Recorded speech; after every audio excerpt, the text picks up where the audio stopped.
Hey guys, long time no see.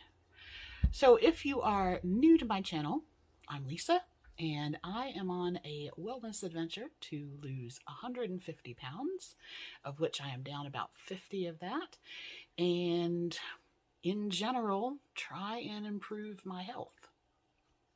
So for those of you who have been with me for a while, you know that this month has been, I don't even know what the word for it is. I mean, yes, it was rough, and I basically disappeared for weeks because I just felt so bad.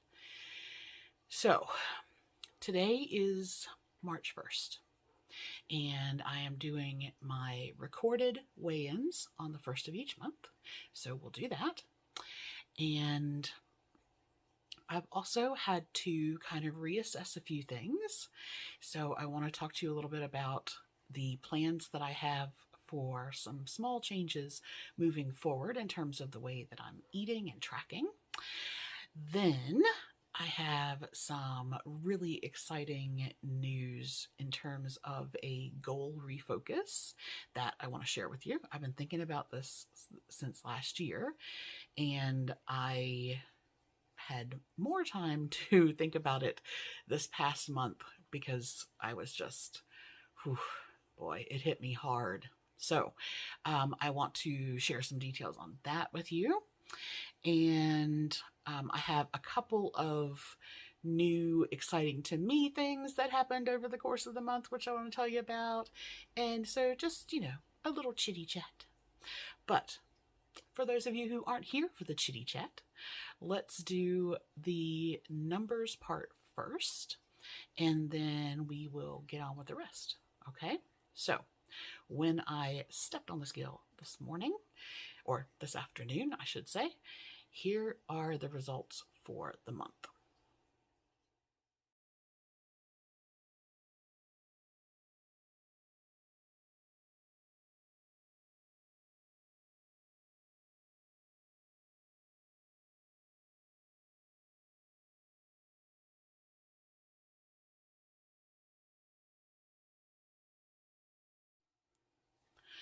All right, so let me fill you in on some of what that comes from.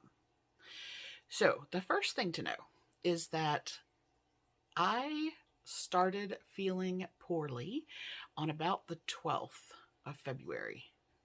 Yeah, we're on the 1st. And so a couple of things that affect me health-wise are barometric pressure changes. So if a big storm comes over, I get an autoimmune reaction flare-up, and I did. We had a couple of big snowstorms. If you remember, the East Coast was hit by a couple of big snowstorms, and for me, that meant that we were in the 60s, then we dropped to the teens, then we went back to the 60s, then we went to the 20s, and I had snow and ice, and then I had perfect sun, and then I had rain, and my body threw a toddler tantrum like no other. Over the course of those few weeks, I fluctuated about 19.5 pounds up. And then the storm would subside, I would lose a little bit, I would gain again, and this is all inflammation, I understand, but it is still difficult.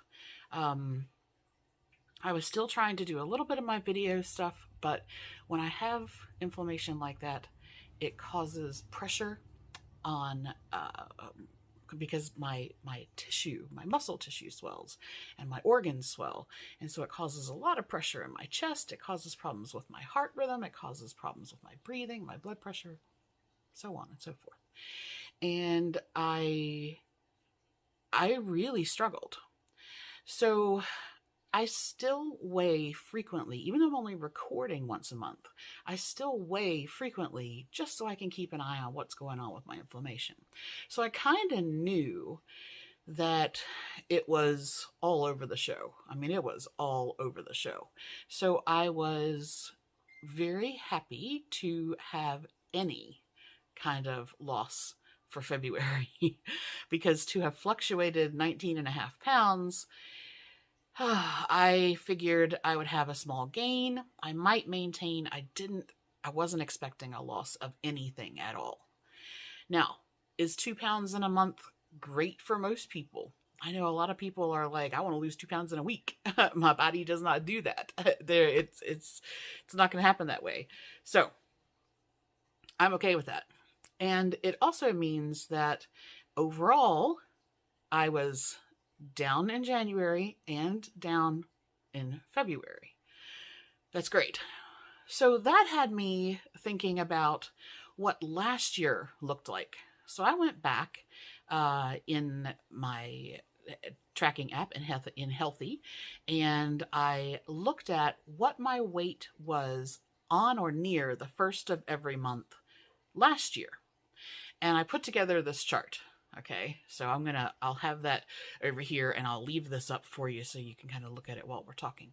And I thought, oh, goodness gracious, look at that. I mean, it's, again, pretty much, all over the show. So then I averaged the numbers, and that means that my average weight last year was about 250. It's 249 3/4. So we may as well just call it 250. Okay, so that was what last year looked like. This year, which we're only just baby into it, I made 2 main changes from the beginning of the year.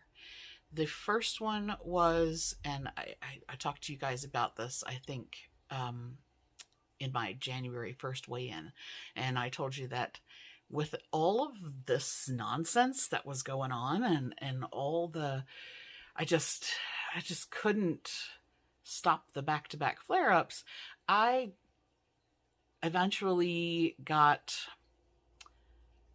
very frustrated and demotivated, and I got laxer and laxer about food ingredients and food additives. And so from the beginning of the year, I said I was really going to clean that up, and I was going to be much more careful and not allowing these things that were causing such big problems for me. I wasn't going to be eating out. I wasn't going to be eating at other people's houses where I had no idea what was in something or any control over the ingredients. And that seems to be making a difference. Did it change the fact that I had a horrible February in regards to the weather? No, nothing's going to. When summer gets here and it is all humidity, I am going to react poorly to that as well. But for right now, the next week looks to be stable. We've got a big multi-day rain thunderstorm thing coming through at the end of the week. It's supposed to be here for like 5 days, but the temperature is only fluctuating less than 10 degrees, and the barometric pressure isn't fluctuating very much at all. So fingers crossed I don't react as badly to that as I did before. Okay, so that's kind of where I'm at weight-wise. I had a small loss this past month, but it was better progress than last year. So that's where we're at. Okay, so what am I going to do in terms of eating and tracking moving forward? I need to change up a couple of things. I spoke to my doctor some time ago now. I have very bad time passage perception. So I say the other day, and it's like a couple of months ago. But anyway, when I spoke to her, we revisited the fact that my insulin resistance is not doing well. And insulin resistance, and I've talked about this before, and I've got information in the description box if you're interested in, working it out, but it's not diabetes, though it can lead to diabetes. But one of the problems is that my body doesn't recognize or process the insulin that it is producing, and so it overproduces it. And she had said that to me, and I had tried some supplements, and I changed a few things in my diet, but I have also been having to track histamine reactions, additive reactions, oxalate reactions, and insulin resistance kind of got pushed a little bit to the bottom for me. One thing that I've thought a lot about this past month is that I need to stop trying to do it all, because yes, I am able to balance out all of my medical issues and enough sodium to cover the POTS syndrome, which is a heart issue, but yet, keeping my oxalates and histamines under control and monitoring general food calorie intake. And in my case, making sure that I get enough because I eat so many vegetables, I get to the end of the day and often I can have a problem there.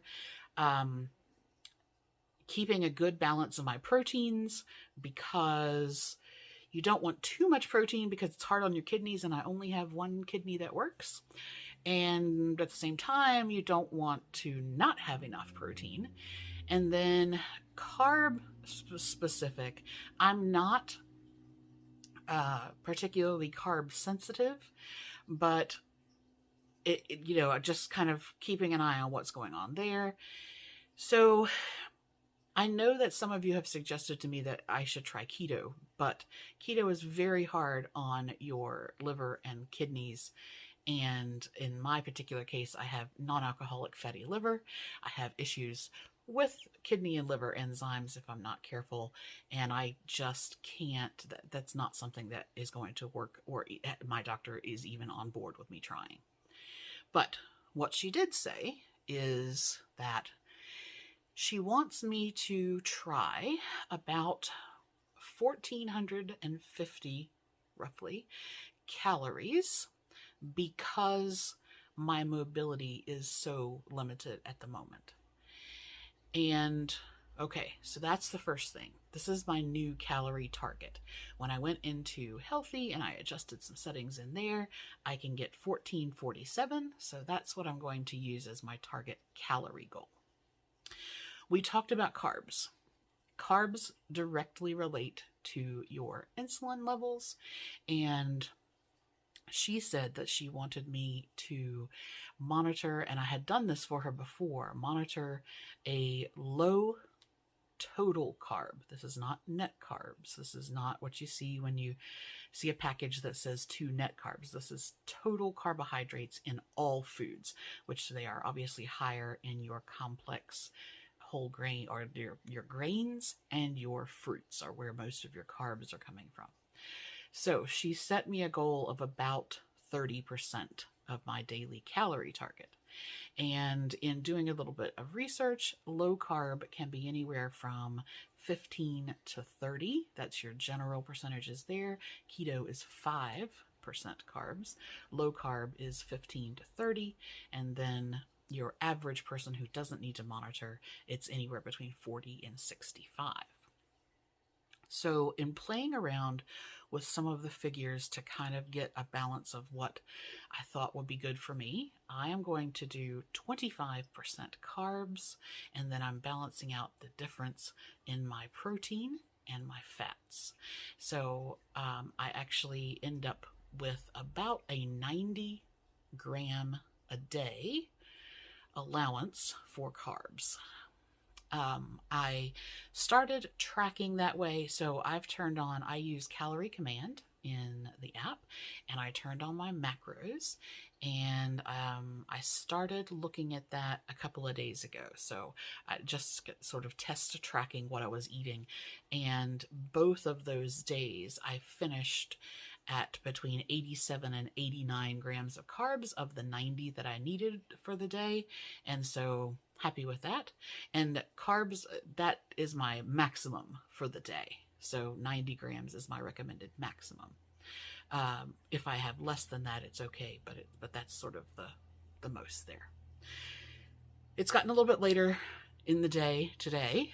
I have lunch on at the moment, and I was surprised to find out that a large artichoke, because you guys know I love my artichokes, a large artichoke is 17 grams of carbs. So you can be eating a vegetable that is a green vegetable thinking, oh, there's no carbohydrates in that. Yes, there's carbohydrates in a lot of stuff. It's not just potatoes, rice, and pasta. That's not it. My blackberries and raspberries all have carbs. You don't even want to know. You don't even want to get started into the carbs that are in some other, fruits like bananas and oranges and things. Doesn't mean that I'm not going to have them. Nope, not at all. Just means that I am going to monitor them. So, caloric goal, 1447. Carbohydrate goal, 90 grams. Good. Not a problem.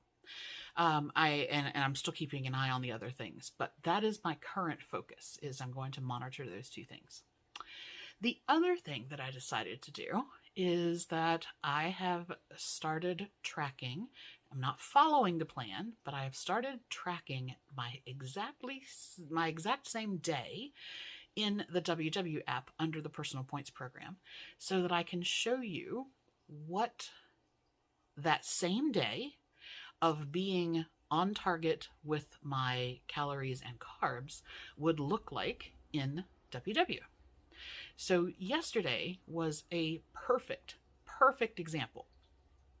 I finished the day at I was a little under on my calories. I was probably about 175 calories under my target, so 1,200 and something. My carbs were on point. I think it was 87 out of 90. So of the two targets that I had, calories being my main metric that I'm tracking with, I was completely on target. Points yesterday. I get 22. And I chose eggs, chicken, fish, and yogurt as my 4 zero proteins. And I chose avocado and potatoes as my 2 zero carbohydrate or fat sources. So yesterday, and that gives me 22 points a day and 28 weeklies. Yesterday was 39 points, and I earned 1 point back from vegetables. So yesterday, if I had been following WW, I would have used almost double my allocated points, eating the exact same way that I didn't even hit 1,300 calories. So if you can utilize sugar-free and fat-free products, then the plan works much better. But if you are someone who doesn't use those things, who can't or chooses not to use those things, it's much more disproportionate. I'm not saying it can't be done. I could absolutely stay within my points. I would just have to seriously work it. But I'm not following that, but I am going to share with you at the end of the day, how many points that meal would have been on that plan, on the version that I would be using, and my daily total, how that totals out. If you look on my blog, all the cards that break down the points in everything are on there. So if I say that I spent 20 points on a meal, you can look at that meal and go, oh, okay, well, she used this here. So yesterday I made a bunless open-faced burger. So 2 nice sized lettuce leaves on the bottom, tomato, pickled onion, avocado, and I had a burger on top of that with some horseradish mustard. With that, I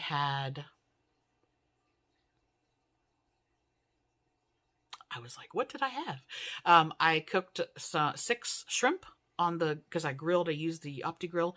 I cooked 6 shrimp, and I had some halloumi, which is a type of cheese, halloumi fries.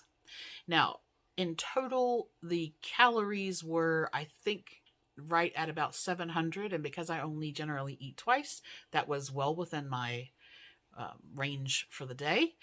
But the halloumi, because it is a full-fat cheese, it was worth, I think, 13 points on WW for the amount that I had. And so, are there things that you can do to reduce your points? Absolutely. I'm not telling you to eat like me. I'm sharing with you what I did, what I do, and I even put some suggestions in the description. I was like, replace it with a lower fat cheese, or you could replace it with things like jicama or zucchini fries, or if you've chosen potatoes as 0 on your plan, I could have had potato fries at 0 points, but I chose to have halloumi at what worked out to be 13 points.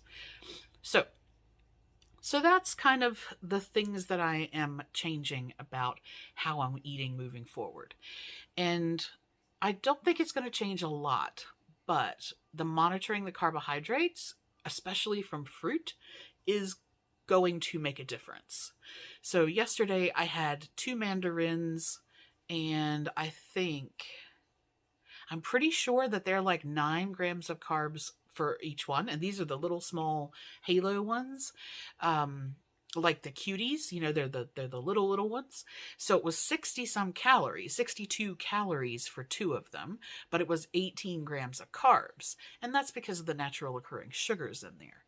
When I do my fruit and yogurt bowls and I have blackberries and raspberries, there's carbs, obviously a lot of carbs in the yogurt, in the full fat yogurt. And then there's carbs in the fruit. So that's just part of what I'm monitoring. Okay. So that's that part. You're all caught up now. Okay. In terms of like little exciting stuff, I'll tell you before I forget. If you saw several videos ago, I mentioned that my air fryer had died. It wasn't heating properly, and I asked you guys what you thought I should get. And after a lot of sort of hemming and hawing and researching and reading Amazon reviews, I actually ended up ordering a Ninja, I'm reading the boxes in here, a Ninja Foodie Smart XL Pro air oven. So this is not a little potbelly air fryer. This is the air fryer oven, the Ninja Foodie version of that. And that's been here for a couple of weeks now, and I quite like it. I double checked with the oven thermometer. That was how I figured out that my last one wasn't working properly, and it is like bang on. If I set it to 450, it's 450. If I set it 375, it's 375. So I have had I like it. It's big, which is what I wanted. I wanted another large one. I wanted something that was heat reliant, which it is, and it seems relatively easy to clean. I am a bit, I don't know. I don't like cooking fatty, going to splatter all over the inside of my air fryer things in the air fryer oven. I would rather turn on my stove and get the stove dirty, because for me it's easier to clean sometimes than I don't want the inside of my air fryer oven to look all manky. So if I'm baking chicken wings, I don't cook them in the air fryer oven generally. So yeah, that is here. It's all very pretty at the moment because I haven't cooked anything dirty in there. So that's all good. I just thought I would share that with you, that yes, that's what I ordered. It arrived. I've used it. Now, I haven't felt particularly well, so I haven't been cooking a whole lot, but what I have cooked in there, it was good. Okay. Now, last thing. And this for me is like super exciting. And there's multiple parts to it. Now, I've put timestamps for all this stuff in the description box, so if you wanted to kind of skip along, you could. But, okay, here's the thing. For those of you who don't know, I lived in New Zealand for almost 14 years. And the only reason that I came back to the States was because my stepmom got sick. My dad had passed while I was living there, and I didn't want her to struggle. And so I offered to move home. I was going to live in there. She didn't feel that she could live in the family house after my dad passed, so she had moved out. And the property had been sitting empty for several years. And so I said, okay, I'll tell you what, let me come home. I'll move in out at the farm, and then I can come over and do your grocery shopping. I can do your cleaning. I can do your laundry. I can, make sure that you're okay. And at least then I'm 40 minutes away, and I'm not, in a whole nother country, thousands and tens of thousands of miles away. So that was the plan. I won't go into the housewives and all the crap that happened with that, but needless to say, that didn't happen. But I had already quit my job, sold my car, got rid of the house I was renting in New Zealand. I didn't then have the money to fly back to New Zealand.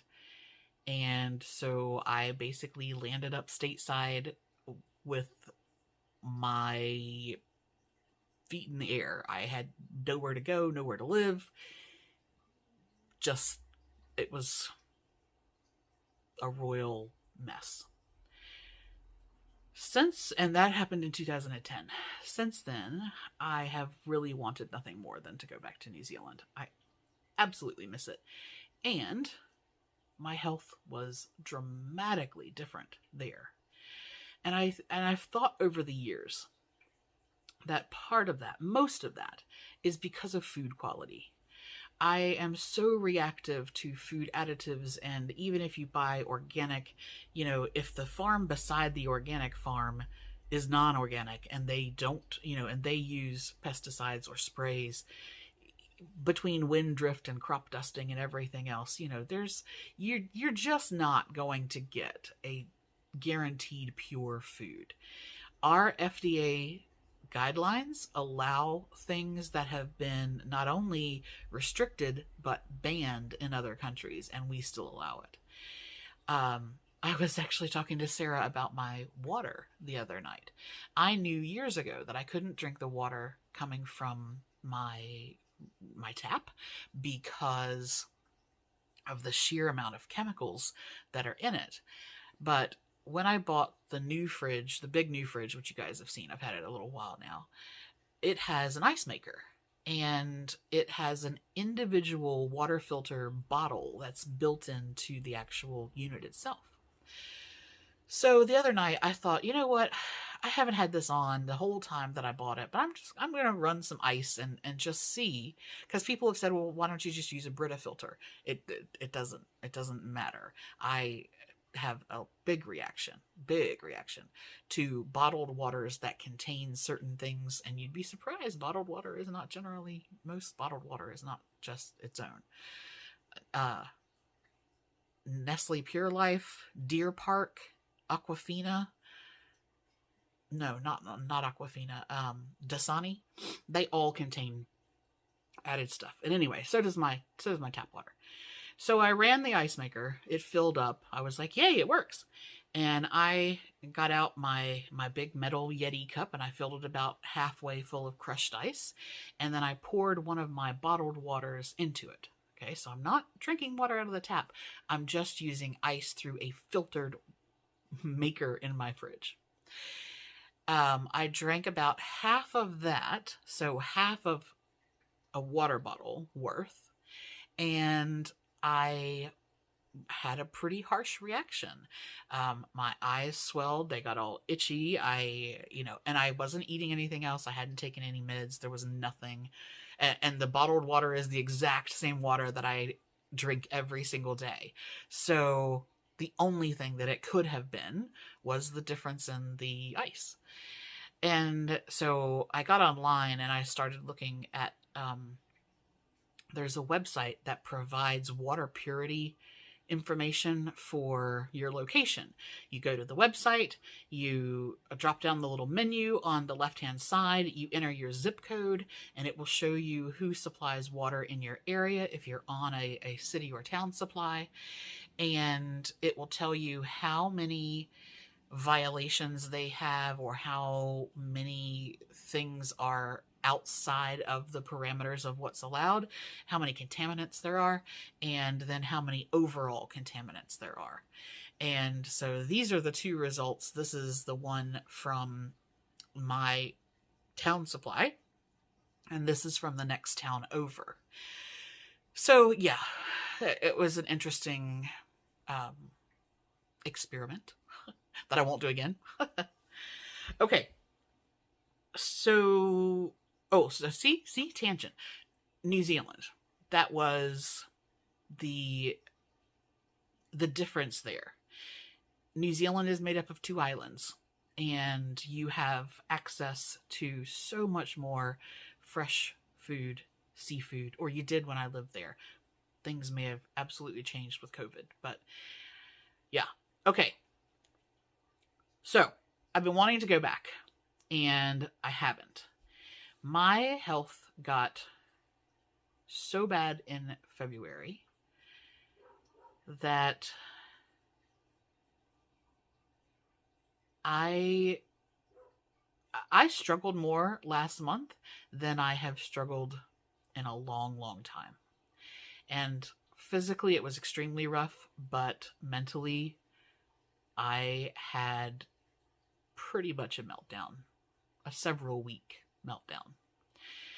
And I had to think of how I could possibly change things, because my current trajectory is just my health and life getting worse and worse and worse. And as I am laying on my bed watching 1,000-Pound Sisters and 600-Pound Life and Too Large and things like that, I'm looking at these people who weigh 3 times what I do, and my mobility on days is restricted just as poorly as theirs. I have had to buy a walker. I have had to put a seat in the shower. I have my cane with me most of the time. I have collapsed in the supermarket. I have had to have cashiers help me at self-checkout because I can't breathe. I can't stand. It's just gotten bad. So it really hit me hard. And I thought, okay, you know what? When I eventually tried to pull myself up by the bootstraps, what I need to do for that is I need to make a proactive plan. If I just keep doing what I've been doing, I think my health is going to deteriorate to the point that in a couple of years, if that, before I'm 50, I'll be 47 this year. So before I'm 50, I'm going to be done. And that's not okay for me. So I decided I had to get proactive. And one of the things that I started thinking about last year is that maybe I need to spend at least 6 months of the year in New Zealand. Originally, before the whole COVID thing happened, I was saving to go for a visit. And I was like, I'm going to do a month. And then I thought, dang, if I spend all that money to go over there, and then I only stay a month, and then I come back, that's a whole bunch of money to just go for such a short period of time. Now, I am extremely lucky in that anywhere that has a Wi-Fi connection, I can do my job. So it doesn't matter if I was on the road. It doesn't matter if I live in another country or another time zone. As long as I have Wi-Fi, I'm good. So I could technically continue working while I'm there, and it wouldn't make any difference. So then I thought, you know what? Maybe I'll stay 3 months instead of a month. If you're not familiar with my situation, I don't have kids. I don't have a partner. I live by myself. It's just me and my dogs. And, I already have somebody in place that can care for my dogs. So the only thing I would need to do is shut my house up for X amount of time. And I've already spoken to my landlords, and they're okay with that. So then I started thinking, you know what? Maybe if I could legally do it, I could just live in New Zealand for 6 months of the year, May through October, because that is my worst times here, May through October. The humidity in the summer, even if I am inside in the AC, I really suffer in the summer here. And so New Zealand is in the southern hemisphere, which means that their seasons are back to front. So I would be spending fall and winter in both hemispheres. So I would avoid the super high heat they have in the summer and the super high heat we have in the summer. And I was like, yeah, okay, that's a plan. So I talked to some friends over there, and basically what I would be looking at doing is they have similar situations to like what we call extended stays here, where it's either an Airbnb or a sort of like a long-term motel situation, that if you're going to be staying longer than X number of weeks, you qualify for like a monthly rate. And so I started looking into that, and basically I don't have to have any utilities turned on in my name. Because everything would just be included. So all of my power and, I would have to have my phone over there. I'd have to, and in a lot of the Airbnb cases, Wi-Fi comes with it. So I wouldn't even have to have my own sort of internet connection. What I would need to do is buy a vehicle over there. But I've talked to one of my friends, and I was like, hey, can I leave my vehicle with you when I'm not here? And so I'm thinking that absolutely starting next year, not this year. I am not going to be well enough for this year. But starting next year, May 2023, the plan is to head over there and live 6 months, and then I'll come back. And moving forward, the plan is to do that each year, or at some point I may actually just move back over there. That's just kind of awesome and kind of incredible. Now, I could financially do that this year, but right now where I'm at in my health is pretty darn crap. And I don't want to be flying that long. It's 24 to 26 hours in the air. And I think that is a very, very bad idea right now. Between blood pressure and breathing issues that I have just normally, I don't need to exacerbate that. I think I would have a lot of problems. So I have set my goal to, all right, so here is the long-term what I'm working towards.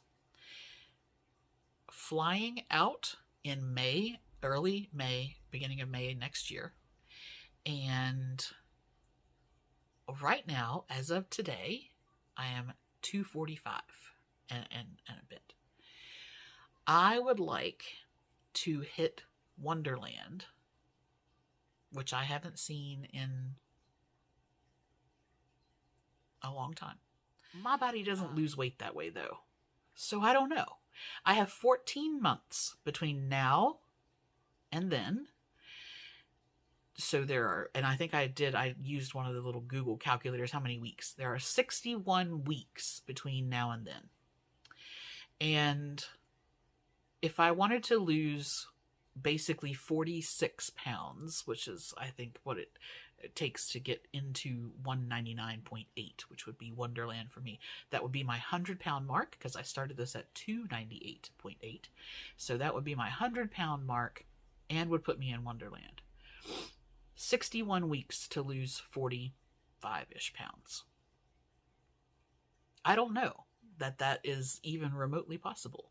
I mean, the reality is it hasn't happened in the whole time I've been trying to do this, and I may not get anywhere near it. But 6 months in New Zealand will absolutely tell me whether the food, water, and general environment in America is part of what is keeping me and continuing to make me so sick. I can tell the difference in food reactivity within 30 minutes of eating something. So 6 months of a difference, I will absolutely know and will have marked blood results to know what is going on. And if there is a marked improvement, then I need to look at moving back permanently. If there were little to no improvement, then I suck it up and know that I've done everything that I could possibly do to potentially change my situation, and I start making plans and dealing with the fact that I'm not going to get better. So this is my last ditch effort to see if I can potentially turn my health around. And in order to do that, I need to turn my health around. I need to get it better than where it is. And there's only so much I can do, but I've told you guys what my food plan is, and that's where we're at.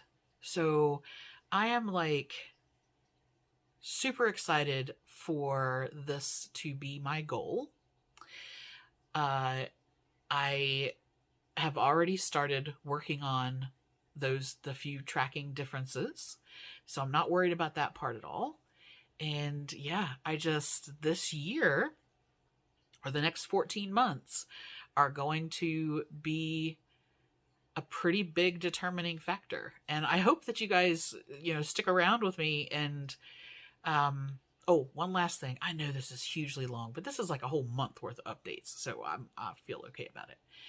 All right. So here's the thing. Are you ready? I'm so excited. If you or someone that you know is in a situation next May where you have always wanted to go to New Zealand, but you didn't want to travel by yourself, you didn't want to foot all the expenses on your own, here's what I'm offering. I am willing to be your New Zealand guide and to be your safe traveling partner, safe experience and expenses sharer. Now, you still need to work out your own way to get there. I am going to use a service called Next Vacay, which if you're not familiar with them, have a look. And I'm going to buy my ticket through them. It's substantially cheaper than buying a ticket, just normal airline ticket. And you will be responsible for all of your own, your portion of the expenses. But if you are like, I really wanted to do this, but I don't want to do it by myself, then travel with me for part of it. We would be leaving in May, so we could fly out together the beginning of May, and then you could stay 5 days, 10 days, 2 weeks, 3 weeks, however long you want to stay, and then you will just you'll just fly back home whenever you're ready to go home, and I'll just stay in New Zealand. But that means that you don't have to worry about renting a car. You don't have to worry about where you're going to stay because, I'm already going to have all this kind of thing sorted. You don't have to worry about how to get around or figure things out. And I will be cooking every day, so you even have your meals taken care of. And all of the sort of what people would want to see, but they don't know where to go in New Zealand. We can go to Rotorua, which has amazing geothermal areas and hot springs. There are some stunning, stunning train rides to see before the weather gets bad. You can go through these snow-capped mountain passes, and I have friends all over the place that can meet up with us and, show us their favorite places. It is like having your own personal New Zealand guide. And guys, I'm telling you, if you've never been, it is an amazing country. So I'm going to put that out there. If there is someone who wants to go to New Zealand in May of next year and you can get yourself together and you want to do that, then I'm flying out of, I think with Next Vacay, the deals are out of the major airports. I will probably have to travel to either DC or Chicago. And then for me, I would fly from there to LA. And then from LA, you fly to Auckland. So and you'll be responsible for getting yourself where you need to be. But chances are that unless you're flying out of the same airport I'm leaving from the East Coast, we would meet up in LA and then fly together from there. So if you've never flown before, don't worry. I'm not an experienced flyer, but you have somebody to fly with and to travel with and to show you things and to cook for you. And it can be an amazing once in a lifetime experience.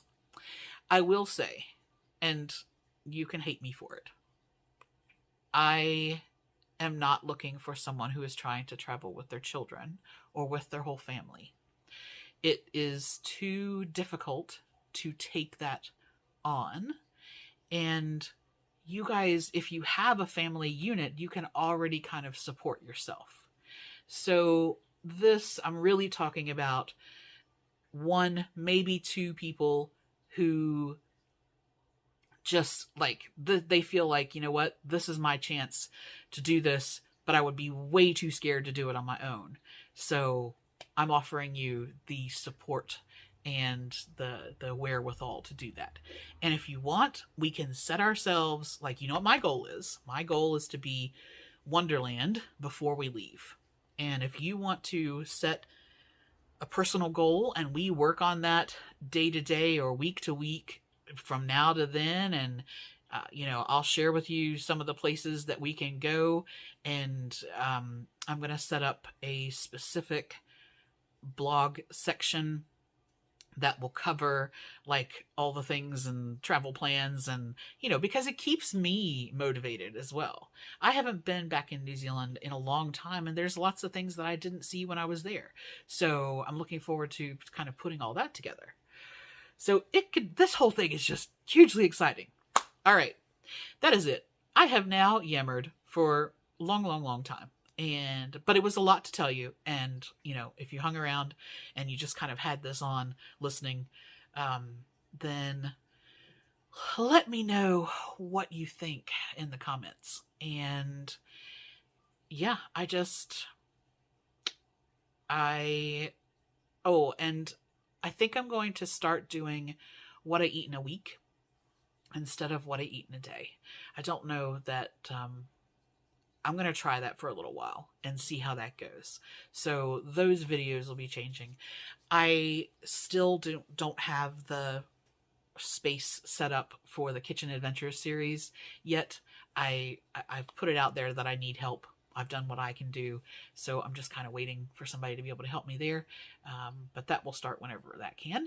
And yeah, we will go from there. But all right. Thank you guys. Have a fabulous month, week, day, evening, and I will talk to you soon. All right.